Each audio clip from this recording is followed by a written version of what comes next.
السلام علیکم ورحمۃ اللہ۔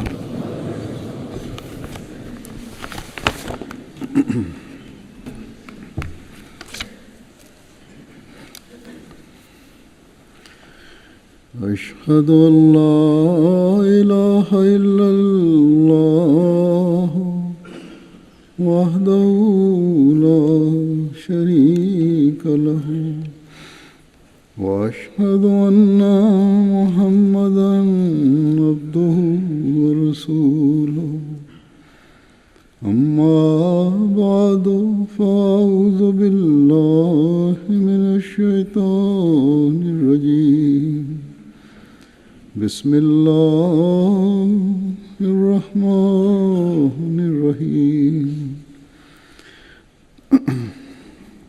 الحمد للہ رب العالمین الرحمن الرحیم مالک یوم الدین إياك نعبد وإياك نستعين اهدنا الصراط المستقيم صراط الذين أنعمت عليهم غير المغضوب عليهم ولا الضالين۔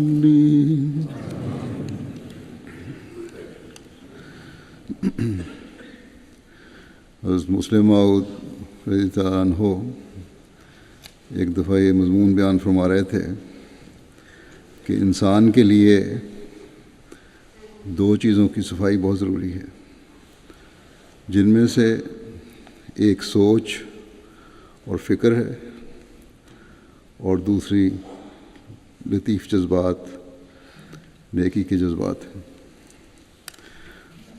اور انسان کے گہرے جذبات یعنی جذبات کی حس، نہ کہ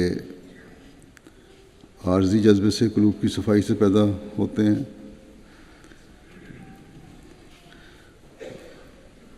یعنی مستقل رہنے والے نیک اور پاکیزہ جذبے اس وقت پیدا ہوتے ہیں جب دل مکمل طور پر صاف ہو،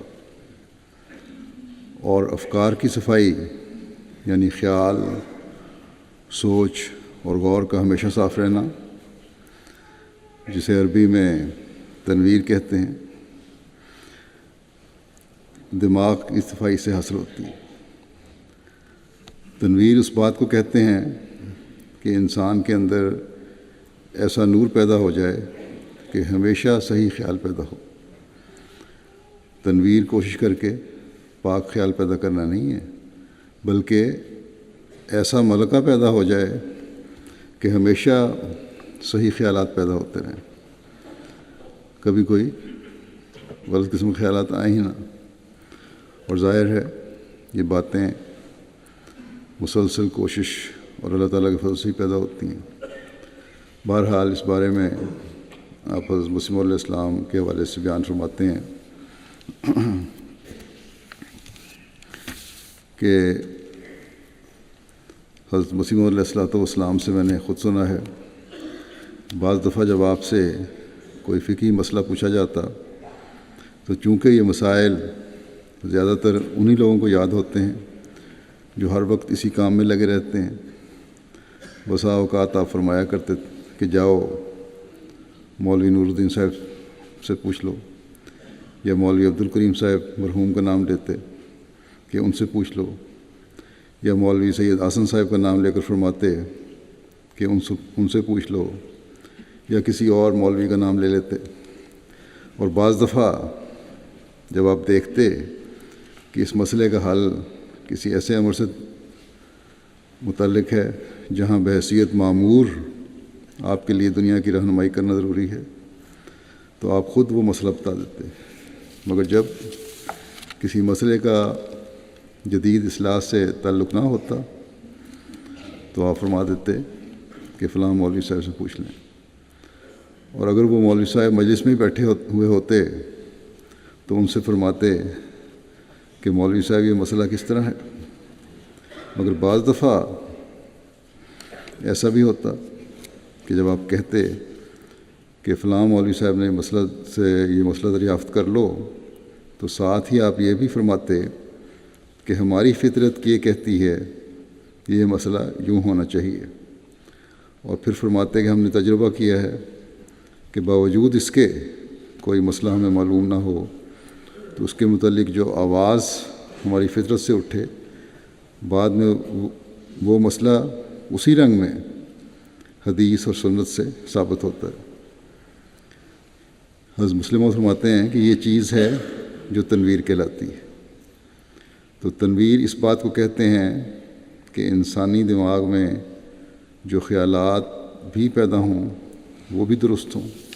جس طرح ایک تندرستی تو یہ ہوتی ہے کہ انسان کہے کہ میں اس وقت تندرست ہوں، اور ایک تندرستی یہ ہوتی ہے کہ انسان آگے بھی تندرست رہے. تو تنویر وہ فکر کی درستی ہوتی ہے جس کے نتیجے میں آئندہ جو خیالات بھی پیدا ہوں درست ہی ہوں. آپ فرماتے ہیں کہ روحانی ترقی کے لیے تنویر فکر ضروری ہوتی ہے. اسی طرح روحانی ترقی کے لیے تقویٰ و طہارت کی ضرورت ہوتی ہے. اور حقیقت یہ ہے کہ جو تنویر کے معنی دماغ کی نسبت سے ہیں وہی تقویٰ کے معنی دل کی نیت سے ہیں، دل کی نسبت سے ہیں. لوگ عام طور پر نیکی اور تقویٰ کو ایک چیز سمجھتے ہیں، حالانکہ نیکی وہ نیک کام ہے جو ہم کر چکے ہیں یا کرنے کا ارادہ رکھتے ہیں، اور تقویٰ یہ ہے کہ انسان کے اندر آئندہ جو جذبات بھی پیدا ہوں وہ نیک ہوں. تو جیسا کہ ذکر ہو چکا ہے کہ فکر، سوچ اور غور ان کا دماغ سے تعلق ہے، یہ تنویر ہے. اور جذبات کا نیکی پر ہمیشہ قائم رہنا تقویٰ ہے، اس کا معاملہ دل سے. جب کسی انسان کو تنویر افکار اور تقویٰ قلب حاصل ہو جائے تو وہ پھر بدی کے حملے سے محفوظ رہتا ہے. اور جب بدی کے حملے سے محفوظ رہے تو پھر ایسا انسان اللہ تعالیٰ کے فضل کے نیچے آ جاتا ہے. جیسا کہ حضرت مسیح موعود علیہ السلام مسلم موعود رضی اللہ عنہ نے فرمایا کہ عام معاملات میں حضرت مسیح موعود علیہ السلام بعض سوالات کرنے والوں کو سلسلے کے دوسرے علماء کی طرف بھیج دیا کرتے تھے. لیکن بہت سے سوالات ہیں جو بظاہر بہت چھوٹے ہیں، اس میں سلسلے کے علماء کی بھی آپ اصلاح فرمایا کرتے تھے. مثلاً سفروں میں نماز کے قصر کرنے کا معاملہ. اس سوال پر کہ کس کو سفر سمجھا جائے اور قصر نماز کے حکم پر عمل کیا جائے، حضرت مسیح علیہ السلام نے فرمایا کہ میرا مذہب یہ ہے کہ انسان بہت دقتیں اپنے اوپر نہ ڈالے، مشکلیں اپنے اوپر نہ ڈالے. عرف میں جس کو سفر کہتے ہیں، خواہ وہ 2-3 میل ہی ہو، اس میں قصر و سفر کے مسائل پر عمل کرے. انما الاعمال بالنیات. بعض دفعہ فرمایا کہ بعض دفعہ ہم 2-3 میل اپنے دوستوں کے ساتھ سیر کرتے ہوئے چلے جاتے ہیں، مگر کسی کے دل میں خیال نہیں آتا کہ ہم سفر میں ہیں. لیکن جب انسان اپنی گٹری اٹھا کر سفر کی نیت سے چل پڑتا ہے، اپنا سامان اٹھا کے چل پڑتا ہے، تو وہ مسافر ہوتا ہے. شریعت کی بنا، آپ نے فرمایا کہ شریعت کی بنا دقت پر نہیں ہے. جس کو تم عرف میں سفر سمجھو وہی سفر ہے. تو یہ بات اس سے واضح ہو جاتی ہے کہ سفر وہ ہے جب آپ سفر کی نیت سے سفر کریں. گزشتہ دنوں یہاں میں ایک مسجد کے افتتاح میں غالباً لیسٹر کی مسجد کے افتتاح کے لیے گیا تھا. وہاں سے روانہ جانا تھا وہاں میں نے عشاء کی نماز پوری پڑھائی۔ اس پر بعض لوگوں کو سوال پیدا ہوا کہ قصر نہیں کروائی گئی۔ اس وقت میرے ذہن میں حضرت مسیح موعود علیہ السلام کا یہی ارشاد تھا کہ گٹھڑی اٹھا کر جو تم سفر کرتے ہو اس کی نیت سے، تو سفر کی نیت سے جو سفر کیا جاتا ہے وہ سفر ہے، اور کیونکہ اس قسم کا سفر نہیں تھا اور اسی وقت میں نے واپس آ جانا تھا، اس لیے میں نے قصر نہیں کی تھی۔ پھر انما الاعمال بالنیات کو بھی سامنے رکھیں۔ اگر یہ سامنے ہو تو نہ ہی انسان زیادہ دقتیں اپنے پر ڈالتا ہے، نہ ضرورت سے زیادہ سہولت کی تلاش کرتا ہے، بلکہ مقصد اللہ تعالیٰ اور اس کے رسول کے حکم پر عمل کرنا ہوتا ہے۔ اس کو مزید کھولتے ہوئے حضرت مسیح موعود علیہ السلام ایک جگہ فرماتے ہیں کہ ہاں، اپنی نیت کو خوب دیکھ لو۔ ایسی تمام باتوں میں تقویٰ کا بہت خیال رکھنا چاہیے۔ اگر کوئی شخص ہر روز معمولی کاروبار یا سفر کے لیے جاتا ہے تو وہ سفر نہیں ہے، بلکہ سفر وہ ہے جسے انسان خصوصیت سے اختیار کرے اور صرف اسی کام کے لیے گھر چھوڑ کر جائے، اور عرف میں وہ سفر کہلاتا ہے عرف میں وہ سفر کہلاتا ہو۔ دیکھو، یوں تو ہم ہر روز سیر کے لیے 2-2 میل نکل جاتے ہیں، مگر یہ سفر نہیں ہے۔ ایسے موقع پر دل کے اطمینان کو دیکھ لینا چاہیے کہ اگر وہ بغیر کسی خلجان کے فتویٰ دے کہ یہ سفر ہے تو قصر کرو۔ استفتِ قلبہ کا، کہ اپنے دل سے فتویٰ حاصل کرو۔ پھر عمل چاہیے۔ پھر فرمایا کہ 1000 فتویٰ ہو پھر بھی مومن کا نیک نیتی سے قلبی اطمینان عمدہ شے ہے۔ بس نیت اور اپنے دل کا فتویٰ بھی بعض موقع پر لے لینا چاہیے۔ نیت ایک ہونی چاہیے اور اس نیت نیک کے ساتھ دل سے فتویٰ لیا جائے۔ کسی نے سوال کیا کہ جو شخص یہاں مرکز میں آتا ہے وہ قصر کرے یا نہ؟ یہ سوال حضرت مسیح علیہ السلام سے کیا گیا، اور اب بھی بعض لوگ کرتے ہیں۔ بعض لوگوں کا خیال ہے کہ مرکز میں جانے پہ قصر نہیں ہے۔ قادیان یا روا جب جاتے تھے یا یہاں بعض لوگ آتے ہیں تو آپ علیہ السلام نے فرمایا کہ جو شخص 3 دن کے واسطے یہاں آوے اس کے لیے قصر جائز ہے۔ میری دانست میں جس سفر میں عزم سفر ہو، پھر خواہ وہ 3-4 کوس ہی کا سفر کیوں نہ ہو، اس میں قصر جائز ہے۔ ہاں، اگر امام مقیم ہو تو اس کے پیچھے پوری نماز پڑھنی پڑے گی۔ تو مقامی طور پہ جہاں بھی جا رہے ہیں، مرکز ہے یا کہیں بھی، امام نماز پڑھا رہا ہے تو وہاں کا رہنے والا امام ہے تو بہرحال وہ پوری نماز پڑھائے گا، اور مسافر بھی اس کے پیچھے پوری نماز پڑھے گا۔ فرمایا کہ حکام کا دورہ سفر نہیں ہوتا۔ جو لوگ دوروں پر جاتے ہیں، افسران ہیں، ان کا سفر نہیں ہوتا۔ وہ ایسا ہی ہے جیسے کوئی اپنے باغ کی سیر کرتا ہے۔ خام خواہ سفر کا تو کوئی وجود ہی نہیں۔ حضرت مسیح علیہ السلام اپنے صحابہ کی کس طرح بعض دفعہ مسائل کے بارے میں اصلاح فرما دیا کرتے تھے، اس بارے میں قاضی امیر حسین صاحب بیان فرماتے ہیں کہ میں شروع میں اس بات کا قائل تھا کہ سفر میں قصر نماز عام حالات میں جائز نہیں، بلکہ صرف جنگ کی حالت میں فتنے کے خوف سے جائز ہے، اور اس معاملے میں حضرت خلیفہ اول کے ساتھ بہت بحث کیا کرتا تھا۔ قاضی صاحب فرماتے ہیں کہ جن دنوں میں حضرت مسیح موعود علیہ السلام کا گرداسپور میں مقدمہ تھا، ایک دفعہ میں بھی وہاں گیا۔ حضرت مسیح موعود علیہ السلام کے ساتھ وہاں مولوی صاحب یعنی حضرت خلیفۃ المسیح اول اور مولوی عبدالکریم صاحب بھی تھے، مگر ظہر کی نماز کا وقت آیا تو حضرت مسیح موعود علیہ السلام نے مجھے فرمایا کہ آپ نماز پڑھائیں، یعنی قاضی صاحب کو کہا۔ کہتے ہیں کہ میں نے دل میں پختہ ارادہ کیا کہ آج مجھے موقع ملا ہے، میں قصر نہیں کروں گا بلکہ پوری پڑھوں گا، تو اس مسئلے کا کچھ فیصلہ بھی ہو جائے گا۔ جب پڑھ لوں گا تو آپ ہی حضرت مسلم فتویٰ فرمائیں گے۔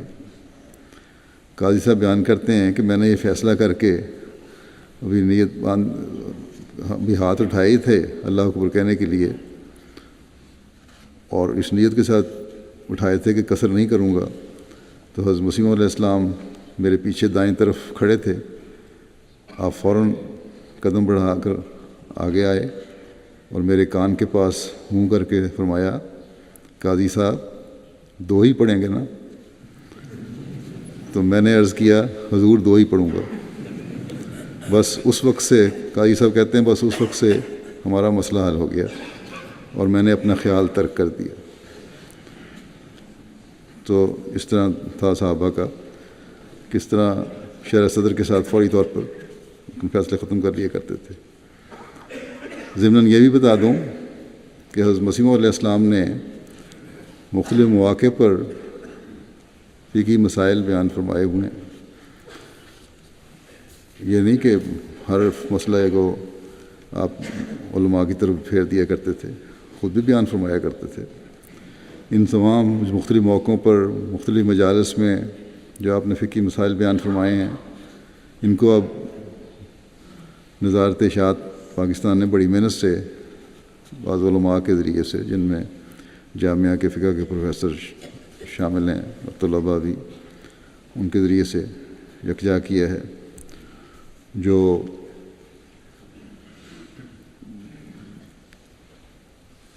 فقہ المسیح کے نام سے یہاں چھپ گئی ہے کتاب یہ، اور احباب جماعت کو بھی ان مسائل سے، بہت سارے مسائل ہیں مختلف، ان سے آگاہی کے لیے یہ کتاب لینی چاہیے۔ اللہ تعالیٰ ان لوگوں کو بھی جزا دے دیں، انہوں نے یہ تمام باتیں یا یہ ایسے فقہی مسائل ایک یکجا کیے ہیں اور بڑے اچھے انداز میں اس کو جمع اور تدوین کیا ہے۔ بہرحال وقتاً فوقتاً مجھے موقع ملا تو یہ مسائل بیان کرتا رہوں گا۔ جمعے کی نماز کے ساتھ اگر عصر کی نماز جمع کی جائے تو پھر جمعہ کی نماز میں سے پہلے سنتیں پڑھنی چاہیے۔ اس بارے میں وضاحت کرتے ہوئے حضرت مسیح موعود علیہ السلام کے حوالے سے حضرت مسلم موعود فرماتے ہیں کہ مجھ سے ایک سوال کیا گیا ہے، سفر میں تھے حضرت مسلم موعود، وہاں سوال کیا کہ ابھی جمعے کی نماز کے وقت بعض دوستوں میں اختلاف ہوا ہے کہ حضرت مسیح موعود علیہ السلام کا فتویٰ ہے کہ اگر نمازیں جمع کی جائیں تو پہلی، پچھلی اور درمیان کی سنتیں معاف ہوتی ہیں۔ اس میں شک نہیں کہ جب نماز ظہر و عصر جمع ہو تو پہلی اور درمیانی سنتیں معاف ہوتی ہیں، یا اگر نماز مغرب اور عشاء جمع ہو تو درمیانی اور آخری سنتیں معاف ہو جائیں گی۔ لیکن اختلاف، آپ فرماتے ہیں کہ اختلاف یہ کیا گیا ہے کہ ایک دوست نے یہ بیان کیا کہ وہ ایک سفر میں میرے ساتھ تھے، یعنی مسلم موعود کے، میں نے جمعہ اور عصر کی نمازیں جمع کر کے پڑھائیں اور جمعہ کی پہلی سنتیں بھی پڑھیں۔ یہ دونوں باتیں صحیح ہیں، نمازوں کے جمع ہونے کی صورت میں سنتیں معاف ہو جاتی ہیں، یہ بات بھی صحیح ہے۔ اور یہ بھی صحیح ہے کہ رسول کریم صلی اللہ علیہ وسلم جمعہ کی نماز سے قبل جو سنتیں ہیں وہ پڑھا کرتے تھے، میں نے وہ سفر میں پڑھی ہیں اور پڑھتا ہوں، اور اس کی وجہ یہ ہے کہ جمعے کی نماز سے پہلے جو نوافل پڑھے جاتے ہیں وہ نماز ظہر کی پہلی سنتوں سے مختلف ہیں۔ ان کو دراصل رسول کریم صلی اللہ علیہ وسلم نے جمعے کے اعزاز میں قائم فرمایا ہے۔ سفر میں جمعے کی نماز پڑھنا بھی جائز ہے اور چھوڑنا بھی جائز ہے، یعنی اگر سفر میں انسان ہو تو جمعہ کی نماز بھی پڑھ سکتا ہے اور چھوڑ بھی سکتا ہے، اور چھوڑنے کا مطلب یہ نہیں کہ نماز چھوڑ دی بلکہ ظہر کی نماز پڑھے۔ آپ فرماتے ہیں کہ میں نے حضرت مسیح علیہ السلام کو سفر میں پڑھتے بھی دیکھا ہے اور جمعہ پڑھتے بھی دیکھا ہے اور چھوڑتے بھی دیکھا ہے۔ ایک دفعہ حضرت مسیح علیہ السلام ایک مقدمے کے موقع پر گرداسپور تشریف لے گئے ہوئے تھے، تو وہاں مصروفیت تھی۔ آپ نے فرمایا کہ آج جمعہ نہیں ہوگا کیونکہ ہم سفر پر ہیں۔ ایک صاحب جن کی طبیعت میں بے تکلفی تھی، وہ آپ کے پاس آئے اور عرض کیا کہ سنا ہے حضور نے فرمایا آج جمعہ نہیں ہوگا۔ حضرت خلیفۃ المسیح اول یوں تو ان دنوں گرداسپور میں ہی تھے، مگر اس روز کسی کام کے لیے قادیان آئے ہوئے تھے۔ تو ان صاحب نے خیال کیا کہ شاید جمعہ نہ پڑھے جانے کا ارشاد آپ نے اس لیے فرمایا ہے کہ مولوی صاحب یہاں نہیں ہیں، وہ بھی جمعہ پڑھایا کرتے تھے، اس لیے کہا کہ حضور مجھے بھی جمعہ پڑھانا آتا ہے۔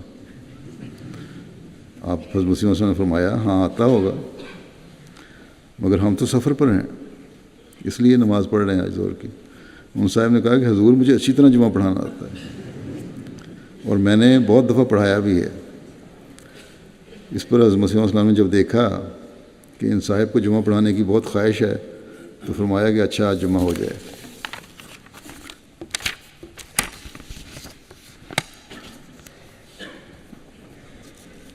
حضرت مسلم موعود فرماتے ہیں کہ میں نے حضرت مسیح علیہ السلام اس سفر کے موقع پر جمعہ پڑھتے بھی دیکھا ہے اور چھوڑتے بھی دیکھا ہے، اور جب سفر میں جمعہ پڑھا جائے تو میں پہلی سنتیں پڑھا کرتا ہوں، اور میری رائے یہی ہے کہ وہ پڑھنی چاہیے، اور یہی عمومی طور پر فتویٰ ہے کیونکہ وہ عام سنن سے مختلف ہیں اور جمعہ کے احترام کے طور پر ہیں۔ بس اگر جمعہ پڑھا جا رہا ہے تو پھر جمعہ اور عصر جمع ہونے کی صورت میں بھی دو رکعت سنت جو پہلے پڑھی جاتی ہیں جمعہ سے وہ پڑھنی چاہیے۔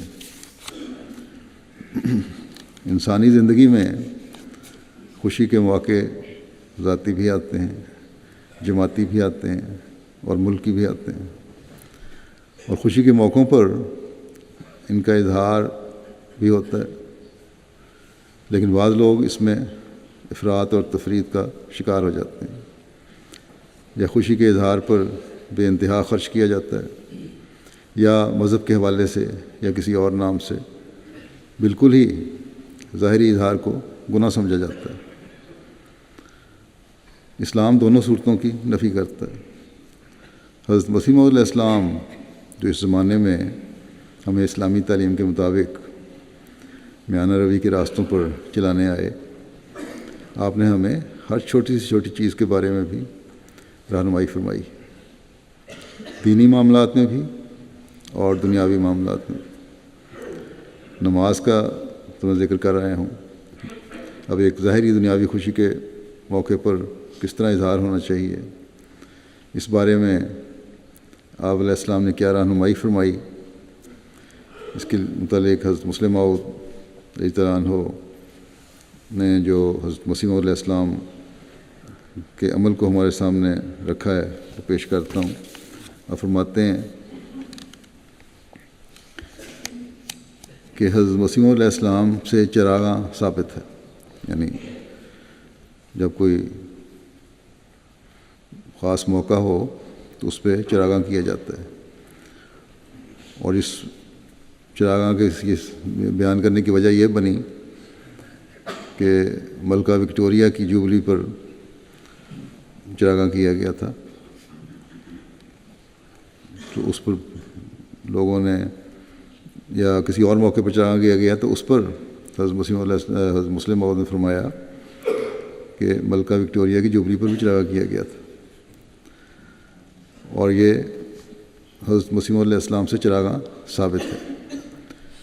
آپ نے 2 بار ملکہ وکٹوریہ اور غالباً شاہ ایڈورڈ کی جوبلیوں پر چراغاں کرایا، یا شاید دونوں جوبلیاں ملکہ وکٹوریہ ہی کی تھیں، اور مجھے خوب یاد ہے کہ دونوں مواقع پر چراغاں کیا گیا، چونکہ بچپن میں مسلم موعود فرماتے ہیں بچپن میں ایسی باتیں اچھی لگتی ہیں، اس لیے مجھے اچھی طرح یاد ہے کہ مسجد مبارک کے کناروں پر چراغ جلائے گئے اور بنولے ختم ہوئے، اس زمانے میں بنولے جلائے جاتے تھے، تو حضرت مسیح علیہ السلام نے آدمی بھیجا کہ جا کر اور لائے، ان میں تیل ہوتا ہے، وہ تیل پھر جلتا رہتا ہے کافی دیر تک، آپ فرماتے ہیں کہ ہمارے مکان پر بھی، مسجد میں بھی اور مدرسے پر بھی چراغ جلائے گئے، اور میر محمد اسحاق صاحب نے بھی اس کی شہادت دی ہے، اس لیے خالی چراغاں کی مخالفت کا تو سوال ہی پیدا نہیں ہوتا۔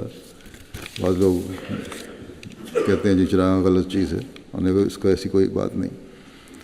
آپ فرماتے ہیں کہ میرا عقیدہ ہے کہ حکم و عدل ہونے کی حیثیت میں حضرت مسیح موعود علیہ السلام قرآنی نص کے خلاف کوئی بات نہ کرتے تھے، اور چراغاں آپ سے ثابت ہے، اس کے متعلق گواہیاں بھی موجود ہیں، اور الحکم میں بھی یہ درج ہے اخبار میں، اس لیے خاص چراغاں کے متعلق کسی بحث کی ضرورت نہیں کہ کیوں کیا جائے اور کس لیے نہ کیا جائے اور کب کیا جائے، فضول خرچی ہے یا فلاں فلاں۔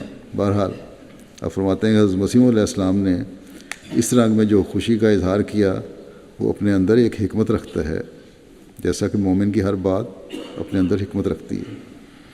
چراغاں خصوصاً جب وسیع پیمانے پر کیا جائے اور ہر گھر میں کرنا ضروری قرار دیا جائے، اس پر اتنا زیادہ خرچ آ جاتا ہے کہ اس کے مقابلے میں اس کا کوئی حقیقی فائدہ نظر نہیں آتا۔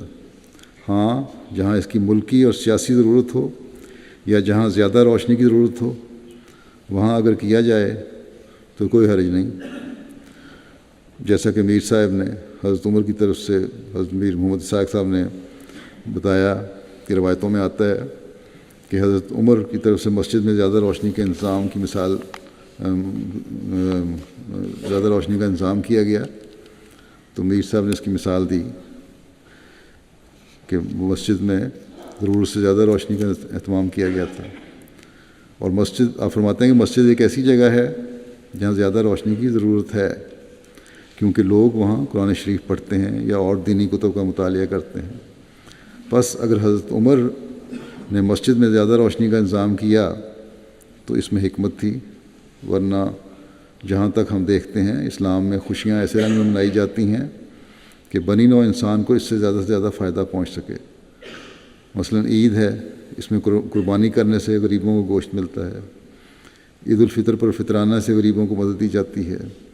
تو اسلام نے جہاں بھی خوشی منانے کا حکم دیا ہے، اس بات پر زور دیا ہے کہ اسے ایسے رنگ میں منایا جائے کہ ملک اور بنی نوع انسان کو زیادہ سے زیادہ فائدہ پہنچے، لیکن چراغاں کی صورت میں کوئی ایسا فائدہ نہیں ہو سکتا۔ حضرت مسیح علیہ السلام نے چراغاں کرایا، وہ ایک سیاسی مصلحت پر مبنی تھا، اور اسی طرح بعض اوقات آپ ہمیں آتش بازی بھی لے دیا کرتے تھے تاکہ بچوں کا دل خوش ہو، اور فرمایا کرتے تھے کہ گندک کے جلنے سے جراثیم ہلاک ہو جاتے ہیں۔ صرف بچوں کو دل خوش کرنے کے لیے نہیں، بلکہ آتش بازی میں گندک ہوتی ہے، اس کے جلنے سے فضا صاف ہوتی ہے۔ چنانچہ آپ نے کئی دفعہ ہمیں انار اور پھلجھڑیاں وغیرہ منگوا کر دیں، گویا ایک قسم کا ضیاء ہے، مگر اس میں وقتی فائدہ بھی ہے۔ گو ایسا نمایاں نہیں، مگر اس سے بچوں کا دل خوش ہو جاتا تھا، اور بچوں کے جذبات کو دبانے سے جو نقصان پہنچ سکتا ہے اس سے بچاؤ ہو جاتا تھا۔ مگر آپ نے ساری جماعت کو آتش بازی چلانے کا حکم نہیں دیا، آپ نے یہ نہیں کہا کہ جماعت کو کہ آتش بازیاں کیا کرو، اگر بچے کبھی کبھی کر لیں تو کوئی حرج نہیں۔ اور اس نیت سے بھی کیے جائے کہ فضا بھی صاف ہوگی تو دونوں چیزیں مل جاتی ہیں، بچے بھی خوش ہو جاتے ہیں اور فضا بھی صاف ہو جاتی ہے۔ بچے اگر تھوڑی سی تفریح کر لیں تو کوئی حرج نہیں ہے، ان کے جذبات کو بالکل دبایا نہ جائے۔ بچوں میں یہ احساس بھی رہے کہ ان کو ان کی جو کھیل کود کی عمر ہے، اس میں اسلام ان کے جائز مطالبات کو رد نہیں کرتا۔ مثلا چراغاں ہے، آتش بازی ہے، جہاں انہیں ملک کی مجموعی خوشی میں باتیں شامل کرتی ہیں، ان سے ملک سے ایک تعلق کا اظہار بھی ہوتا ہے، اور بچوں کی تفریح بھی ہو جاتی ہے۔ بس موقع ماحول کے لحاظ سے اور اعتدال میں رہتے ہوئے کوئی تفریح کرنے میں کوئی حرج نہیں، لیکن یہ بچوں پر بچپن سے ہی واضح کر دینا چاہیے کہ اسلامی تعلیم کے دائرے اور ملکی قانون کے دائرے کے اندر رہ کر ہی ہم یہ ساری باتیں کرتے ہیں اور کریں گے۔ حضرت مسلم موعود اپنے بچپن کے 2 واقعات بیان کرتے ہوئے فرماتے ہیں کہ مجھے ہمیشہ یاد رہتا ہے، میں چھوٹا بچہ تھا کہ حضرت مسیح علیہ السلام ایک دفعہ ملتان تشریف لے گئے۔ میں بھی آپ کے ساتھ تھا، میری عمر اس وقت 7-8 سال کی تھی۔ اس سفر کے صرف 2 واقعات مجھے یاد ہیں، اور فرماتے ہیں یوں تو بعض واقعات مجھے اس وقت کے بھی یاد ہیں جب میری عمر صرف 2 سال کی تھی، بلکہ ایک دوست نے ایک واقعے کی طرف یاد دہانی کرائی اور مجھے وہ یاد آ گیا، اس وقت میری عمر صرف 1 سال تھی۔ بس فرماتے ہیں مجھے چھوٹی عمر کے بھی بعض واقعات یاد ہیں، لیکن اس سفر کی صرف 2 باتیں میرے ذہن میں ہیں۔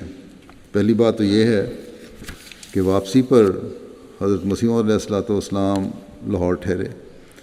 وہاں ان دنوں مومی تصویریں دکھائی جا رہی تھیں، یعنی موم سے تصویریں بنائی جاتی تھیں، مجسمے سے بنائے جاتے تھے، جن سے مختلف بادشاہوں اور ان کے درباروں کے حالات بتائے جاتے تھے۔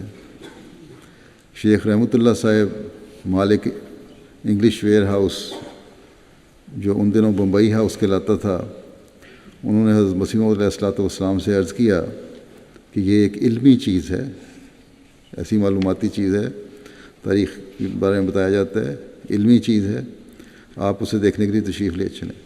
مگر حضرت مسیح علیہ السلام نے انکار کر دیا۔ اس کے بعد انہوں نے مجھ پر زور دینا شروع کر دیا کہ میں چل کر وہ مومی مجسمے دیکھوں۔ میں چونکہ بچہ تھا، حضرت مسیح علیہ السلام کے پیچھے پڑ گیا کہ مجھے یہ مجسمے دکھائے جائیں۔ چنانچہ حضرت مسیح علیہ السلام میرے اصرار پر مجھے اپنے ساتھ لے گئے۔ مختلف بادشاہوں کے حالات تصویروں کے ذریعے دکھائے گئے تھے، جن میں بعض کی موتوں اور بعض کی بیماریوں وغیرہ کا نقشہ کھینچا گیا تھا۔ بس فرمایا ایک تو یہ واقعہ مجھے یاد ہے۔ اب حضرت مسیح علیہ السلام بھی نے حامی بھی اس لیے بھری اور اس لیے لے کے گئے کہ بہت سے لوگوں نے اس کی تعریف کی تھی کہ ایک علمی اور تاریخی چیز ہے، اس نے دیکھنے میں کوئی حرج نہیں۔ صرف بچے کی ضد کو دیکھ کے نہیں چلے گئے تھے۔ اگر آپ سمجھتے کہ یہ ایک ایسی بات ہے جو اسلامی تعلیم کے خلاف ہے تو بے شک بچہ ضد کرتا، کبھی نہ جاتے۔ بس ایک علمی چیز تھی، اس لیے آپ چلے گئے دیکھنے کے لیے، بچے کو ساتھ لے کے۔ مسلم موعود فرماتے ہیں کہ دوسرا واقعہ جو مجھے یاد ہے وہ یہ ہے کہ حضرت مسیح علیہ السلام کی لاہور کے اندر کسی نے دعوت کی اور آپ اس میں شامل ہونے کے لیے تشریف لے گئے۔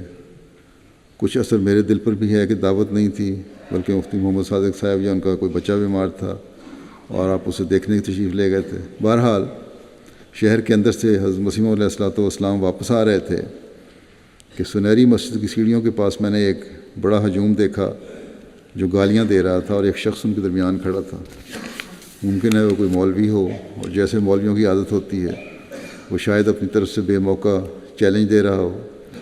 جب حضرت مسیح علیہ السلام کی گاڑی پاس سے گزری تو ہجوم کو دیکھ کر میں نے سمجھا کہ یہ بھی کوئی میلہ ہے۔ چنانچہ میں نے نظارہ دیکھنے کے لیے گاڑی سے اپنا سر باہر نکالا۔ اس وقت کا یہ واقعہ آج تک مجھے نہیں بھولا کہ میں نے دیکھا کہ ایک شخص جس کا ہاتھ کٹا ہوا تھا اور جس پر ہلدی کی پٹیاں بندھی ہوئی تھیں، وہ بڑے جوش سے اپنے ٹنڈے ہاتھ کو دوسرے ہاتھ پر مار کر کہتا جا رہا تھا کہ مرزا دوڑ گیا، مرزا دوڑ گیا۔ اب دیکھو یہ واقعہ ایک اور حوالے سے پہلے بھی بیان کر چکا ہوں، لیکن یہاں فرماتے ہیں کہ دیکھو ایک شخص زخمی ہے، اس کے ہاتھ پر پٹیاں بندھی ہوئی ہیں، مگر وہ مخالفت کے جوش میں یہ سمجھتا ہے کہ میں اپنے ٹنڈے ہاتھ سے ہی نعوذ باللہ احمدیت کو ختم کر دوں گا یا احمدیت کو دفن کراؤں گا۔ یہ کیسی خطرناک دشمنی ہے جو لوگوں کے قلوب میں پائی جاتی ہے، اور کس کس طرح انہوں نے زور لگایا کہ لوگ قادیان میں نہ آئیں اور احمدیت کو قبول نہ کریں۔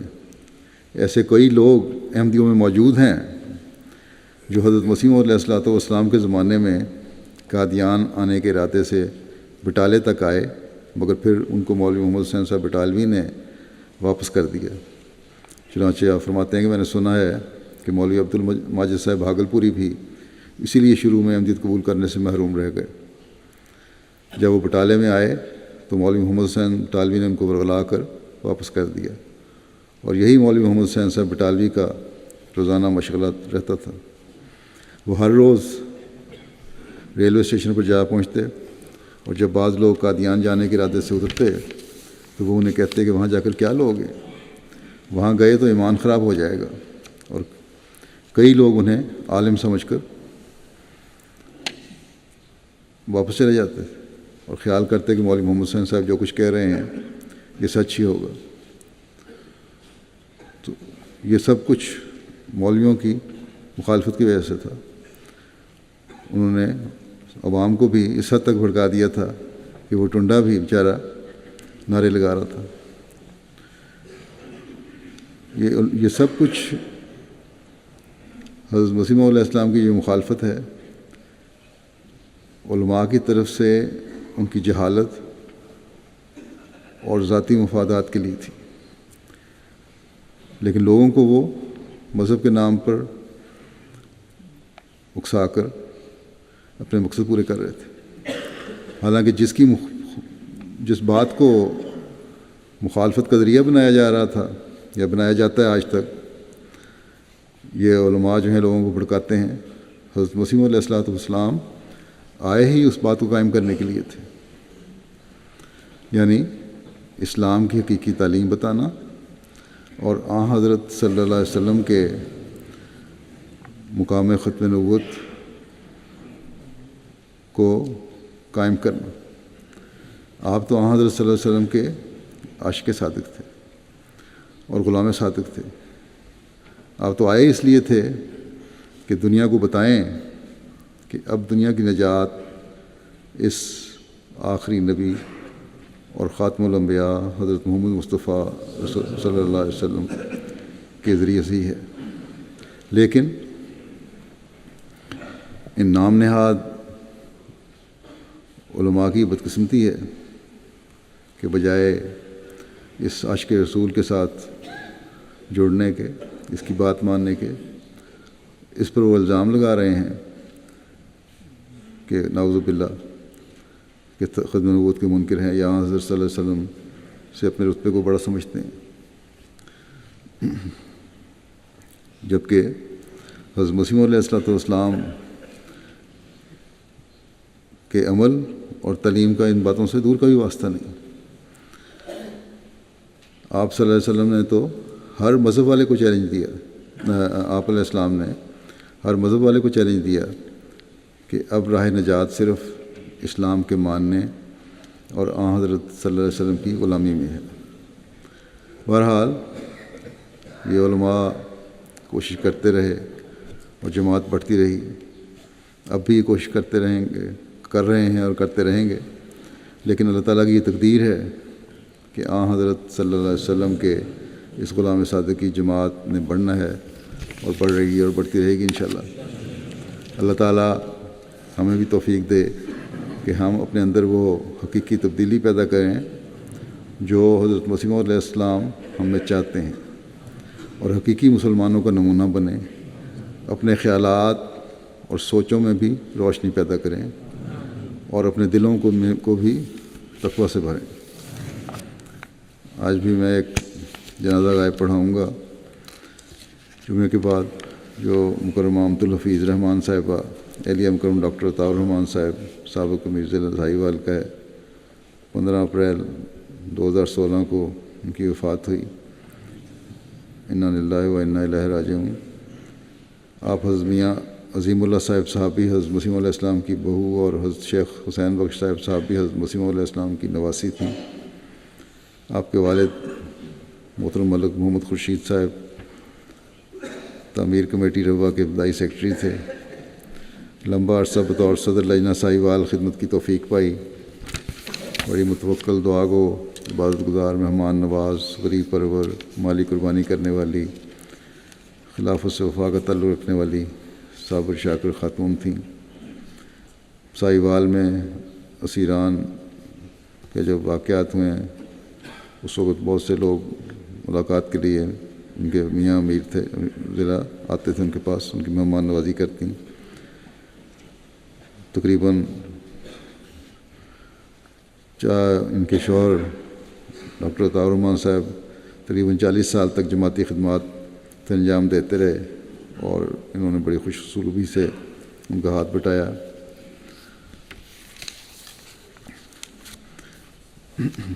مرکز سے آنے والے مہمانوں کا بھی بڑا خیال رکھتی ہیں. ساری اولاد کی اس رنگ میں تربیت کی ہے کہ سب خلافت کے ساتھ اخلاص اور فدائیت کا گہرا تعلق رکھتے ہیں. اللہ کے فضل سے موسیہ تھیں. ان کے 5 بیٹے اور 3 بیٹیاں ہیں. اللہ تعالیٰ ان کی اولاد کو بھی نیکیوں پر قائم کرے اور جماعت آئندہ نسلوں کو بھی جماعت کے لیے مفید وجود بنائے.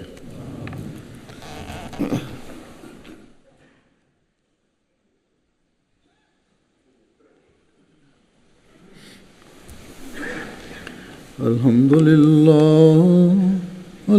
للہ نحمده ونستعینه ونستغفره ونؤمن به ونتوکل علیہ ونعوذ باللہ من شرور انفسنا ومن سیئات اعمالنا من يهده الله فلا مضل له ومن يضلل فلا هادي له ونشهد أن لا إله إلا الله ونشهد أن محمدا عبده ورسوله. عباد الله رحمكم الله، إن الله يأمر بالعدل والإحسان وإيتاء ذي القربى وينهى عن الفحشاء والمنكر والبغي يعظكم لعلكم تذكرون. اذكروا الله يذكركم وادعوه يستجب لكم ولذكر الله أكبر.